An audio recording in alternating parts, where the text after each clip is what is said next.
Hello दोस्तों, welcome to my channel. आज हम बात करने वाले हैं एक ऐसे टॉपिक पे जो पूरी दुनिया का ध्यान अपनी तरफ खींच रहा है। इजराइल और ईरान के बीच का ऑनगोइंग कॉन्फ्लिक्ट। ये वार जो जून 2025 में एक नए और खतरनाक मोड़ पे पहुंच चुका है। मिडल ईस्ट के लिए ही नहीं बल्कि पूरी दुनिया के लिए बड़ा चैलेंज बन गया है। लेकिन यहाँ सवाल ये है कि ये जंग शुरू क्यों हुई, कौन है इसके पीछे और इसका असर इंडिया और बाकी दुनिया पे क्या होगा। तो चलिए आज हम इस कॉन्फ्लिक्ट की पूरी कहानी को समझेंगे गहराई से। हिस्ट्री से लेके लेटेस्ट अपडेट तक सब कुछ कवर करेंगे। और हाँ, अगर आपको ये वीडियो पसंद आए तो लाइक, शेयर और सब्सक्राइब करना ना भूलिए। तो चलिए शुरू करते हैं शुरू से। दोस्तों, इजराइल और ईरान के बीच ये टेंशन आज की नहीं है। इसका रूट एक लंबी हिस्ट्री में है। Let's go back in time. एक टाइम था जब ईरान और इजराइल दोनों दोस्त थे। जी हाँ दोस्त, ये बात है 1979 के पहले की, जब ईरान के शाह रेजा पहलवी के रूल में दोनों देशों के बीच डिप्लोमेटिक रिलेशन थे। लेकिन 1979 में ईरान में इस्लामिक रिवॉल्यूशन हुआ और आयतुल्ला खोमेनी ने पावर ले ली।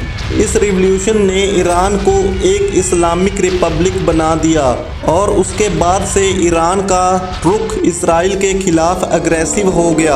आखिर क्यों? क्योंकि ईरान के नए लीडर्स ने इजराइल को अपना आइडियोलॉजिकल एनिमी मान लिया। उनका कहना था कि इजराइल जो एक यहूदी राज्य स्टेट है, पैलेस्टाइन के लोगों के साथ इनजस्टिस करता है। दूसरी तरफ इजराइल को लगता है कि ईरान का न्यूक्लियर प्रोग्राम उनके लिए एक बड़ा थ्रेट है। ये आइडियोलॉजिकल और स्ट्रेटेजिक डिफरेंस ही दोनों कंट्रीज के बीच दुश्मनी का सीन है।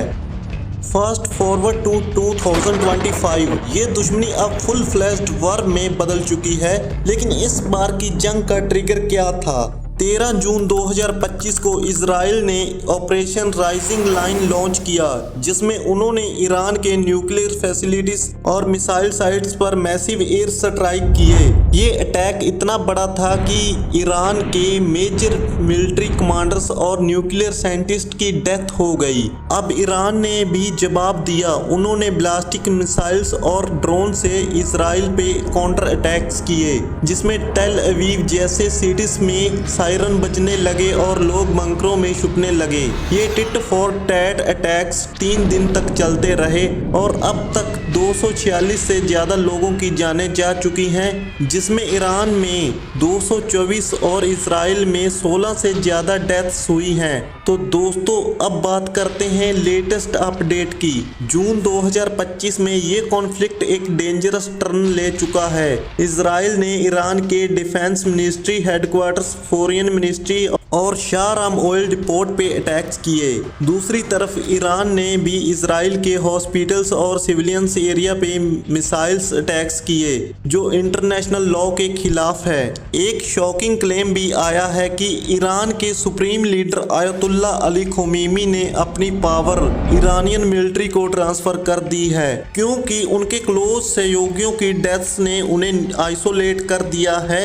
ये न्यूज़ कितनी सच है ये कंफर्म नहीं है, लेकिन इसे ये पता चलता है कि ईरान के अंदर भी चाव बढ़ रहा है। एक और बड़ी बात, अमेरिका भी इसमें इन्वॉल्व हो सकता है। रिपोर्ट्स के अनुसार यूएसए ने ईरान पे अटैक का प्लान बनाया है और डोनाल्ड ट्रंप ने कहा है कि अगर ये वार बढ़ा तो अमेरिका को शायद इसमें कूदना पड़े। ये स्टेटमेंट मिडल ईस्ट में टेंशन और बढ़ा रहा है। अब ये वार सिर्फ ईरान और इजराइल तक नहीं रहा। मिडल ईस्ट के कई कंट्रियों में एयरपोर्ट्स बंद हो गए हैं और लाखों लोग फंसे हैं। ऑयल प्राइसेस भी स्काई रॉकेट कर रहे हैं, क्योंकि ईरान के ऑयल डिपोट्स पे अटैक्स होने से ग्लोबल सप्लाई चेन इफेक्ट हो रही है। इंडिया में भी इसका असर दिखा है। उत्तर प्रदेश के बावदोई में ट्रांसपोर्टेशन कॉस्ट 40% बढ़ गई है। अब सवाल ये है कि इस वार का इंडिया पे क्या असर पड़ रहा है। सबसे पहले सेफ्टी। ईरान में फंसे हुए इंडियन स्टूडेंट्स के लिए भारत सरकार ने ऑपरेशन सिंधु लॉन्च किया है, जिसमें 110 स्टूडेंट्स को सेफली अर्मानिया के थ्रू दिल्ली वापस लाया गया। ये दिखता है कि भारत अपने नागरिकों की सेफ्टी के लिए कितना सीरियस है। दूसरा, इकोनॉमी। ईरान एक बड़ा ऑयल एक्सपोर्टर है और इस वार की वजह से ऑयल प्राइसेस ग्लोबली इंक्रीज हो रहे हैं। इंडिया जो अपना 80% ऑयल इंपोर्ट करता है, इससे डायरेक्टली इफेक्ट होगा। पेट्रोल और डीजल के दाम बढ़ सकते हैं और इसका असर महंगाई पे भी पड़ेगा। उत्तर प्रदेश में महाराजगंज में मेडिकल केयर गिवर रिक्रूटमेंट भी रुक गई है, क्योंकि इजराइल में जॉब्स के लिए एप्लीकेशन बंद हो गए हैं।